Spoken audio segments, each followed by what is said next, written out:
Some disappearances happen in the dark, but some happen in the snow, with lights on, food nearby, and no reason to leave, unless something or someone made them run.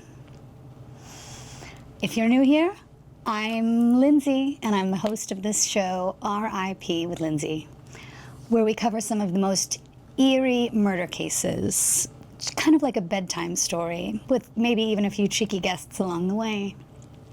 If you love what we're up to, I hope you'll consider supporting the channel with a like, comment, or subscribe. And without further ado, grab your mittens and your flashlights, because tonight we hike into the Sierra Nevada foothills, where 5 men disappeared into the snow, and only silence came back.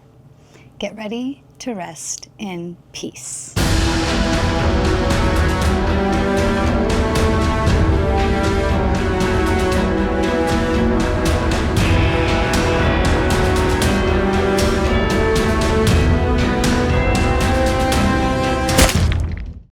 It's February 24th, 1978, in Chico, California. The Chico State basketball team was playing UC Davis. It was Friday night, and the gym was buzzing. In the stands sat 5 men: Gary Matias, Jack Madruga, Bill Sterling, Ted Weir, and Jack Hewitt, the Gateway Gators. They just adored sports. They lived for competition. Saturday morning, they had their own big game. They'd spent the whole week talking about it. They cleaned their uniforms. Jack's mother said he was more excited than she'd ever seen him. They left the game around 10 p.m., climbed into Jack's 1969 Mercury Montego, and headed south toward home. Only they never arrived. Get out. 4 days later, a 4 stranger finds the Mercury in the snow, abandoned on a dirt road in the Pumas National Forest. The location was 70 miles northeast of Chico, elevation about 4,500 feet. The vehicle was stuck just short of a snow line.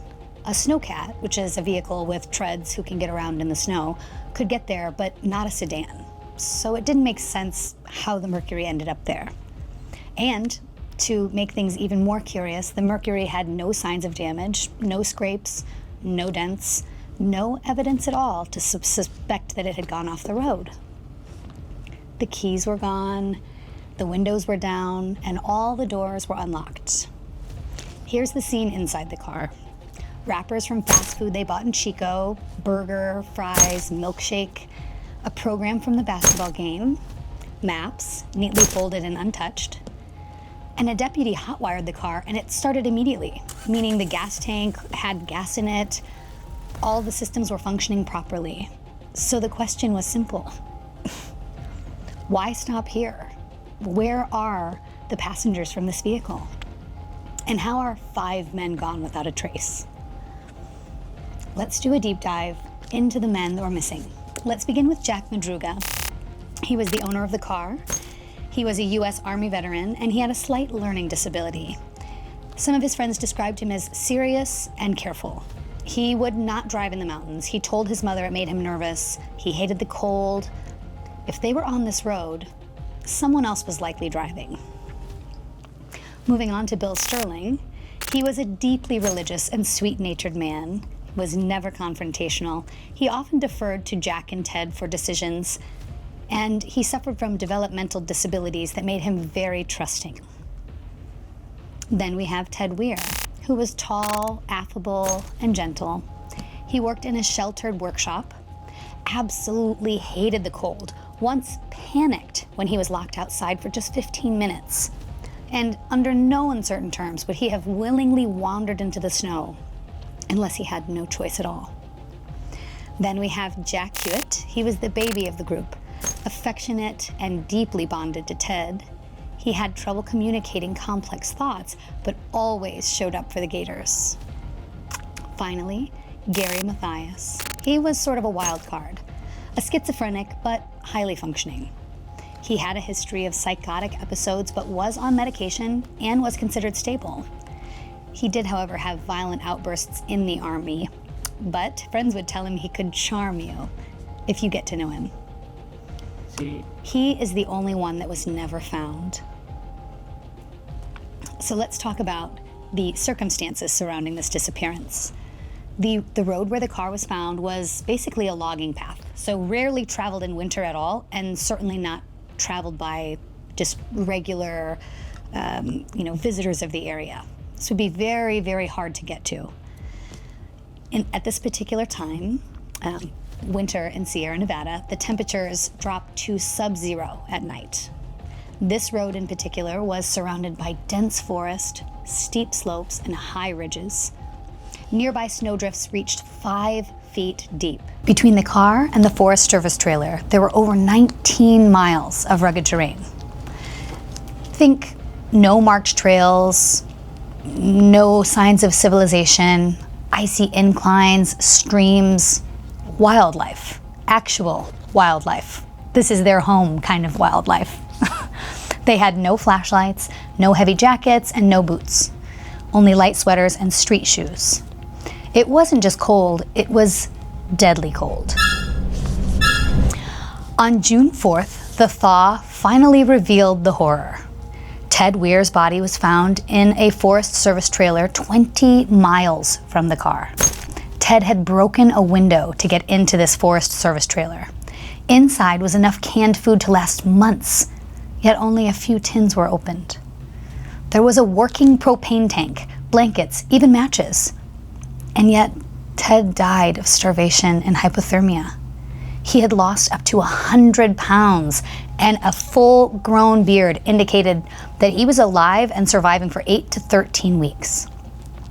Someone had wrapped his body in 8 sheets, tucked carefully around him, almost ceremonial.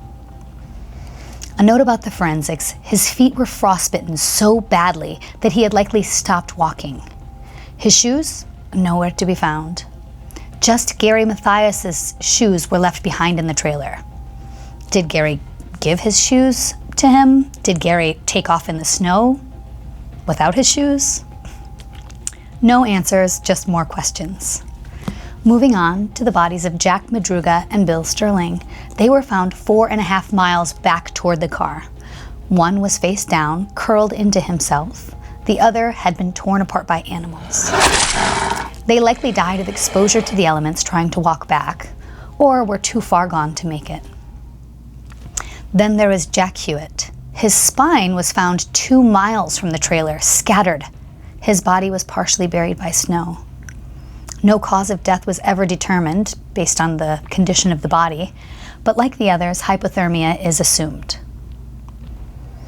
Now Gary Matias, gone without a trace. Only his shoes were ever found. No body, no remains, no explanation. You've probably already got a theory of your own, and I just can't wait to hear them. But let's review some common theories surrounding this case. The first is the wrong turn theory. Perhaps they got confused. Gary or someone else made a wrong turn on the drive back from Chico. But a couple things don't add up. Jack hated mountain roads. It was his vehicle. He wouldn't go there willingly. And who drives 70 miles into the wilderness with a basketball game the next morning? The second theory is the chase theory, that in essence someone forced them off the road. A witness claimed she saw 5 men and a woman near a red truck off the same logging road. She said they looked disoriented. Could someone have lured them away or chased them there? Then there's the schizophrenia theory. Maybe Gary was having an episode. Could he have believed something or someone was after them? Could he have panicked and led the others into the woods? But then, why did he leave them in separate places? Why did he give Ted his shoes? Why did he vanish? Why was his body never found? A lot of questions with that theory. There's also the military man theory. And this is where Gary had survival training. And so in essence, it's thought that as a result of this training, he's the only one who knew how to move through the forest, how to ration, how to disappear. And is that the reason that he was the only one who made it out? Even still, you would think that he would want to come back and see justice done for his friends. but maybe he was responsible. Here's what I think, darlings. I've been sitting with this case a little while, and I can't begin to imagine what would cause 5 men out in the snow in egregious conditions to leave behind a completely functional vehicle full of food with provisions, and for them to all end up in semi-separate places. I mean, that one gentleman, to be walking through that terrain for weeks/months to get to this trailer, only to die in a trailer full of food and warmth. I mean, it just baffles the mind. So let's get to my theory. I think it was folie à deux. If you're unfamiliar with this concept, folie à deux translates literally from French as the madness of two. It is a shared psychosis, a psychological waltz where delusion becomes contagious and is sort of imbued across the minds of several people in a group. It typically presents in a family, but in doing research for this case, I came to know that these friends were very, very close. And in my thinking about this case, I just think that something must have happened, and I think it centers on Gary. You know, just picture it. Gary is already diagnosed with schizophrenia. He starts to unravel on the way home. Maybe he sees something or someone. Like, quick pause about schizophrenia. So a member of my family was diagnosed with schizophrenia, and so it's a mental health disorder that I am fairly familiar with. And what I can tell you is that when you're speaking to a schizophrenic who is in the throes of an episode, they are completely enmeshed in the reality that's been created in their mind. So there's no talking them out of what they believe to be true. So my thought is that, you know, Gary being diagnosed with schizophrenia maybe starts to unravel on the way home. Maybe he feels like someone's following him, or that they're all in danger. And Ted, his friend, sweet, nervous Ted, believes him. And the others trust Gary too. I mean, he's charming, he's persuasive, he's been in the military. People who've been in the military often have a sense of authority that lends themselves to a position of leadership, wanted or unwanted. So when Gary says, "Don't go home, we can't go home, they'll find us," I imagine that his friends are going to listen to him. And in my opinion, that's how 5 grown men end up on a snow-covered mountain road in the dead of night. That's how they abandon a perfectly good car. That's how they leave behind all their jackets, all their provisions, because they believed him. Ted follows Gary to the trailer. Maybe they hole up there together. Ted gives Gary his shoes, maybe even begs him not to leave. And maybe Gary walks out into the forest, either to escape or to forget what happened. Folie à deux. One mind, split in 2 bodies. One man infected with fear, and another carrying the consequences. One thing's for sure, there are absolutely people out there who have a sense of what happened to the Yuba County 5. And if you have any information about the disappearance of Gary Matias or the strange circumstances surrounding the deaths of the Yuba County 5, please contact the Yuba County Sheriff's Department. Over 45 years later, this case still haunts the woods. 5 men vanished in the snow. Only 4 were found. And the one who might have known the truth never came back. And now for a sneak peek of next week. She was a beauty queen, a high school teacher, and the pride of Osilia, Georgia. But one Sunday night, Tara Grinstead vanished. Her bedroom lamp broken, her latex glove left in the yard, and not a single scream heard. Come back next week to hear all the sordid details. If you're still here in this episode, that means you're a real one. I don't know if people are still saying that. Anyway, as such, we'd love to know what you think of the episode, what you'd like to see more of, story ideas, compliments on my outfits or my beautiful roses. Today they're by Bloomhouse. Anyway, we'd just love to hear from you. So until next week, darlings, rest in peace.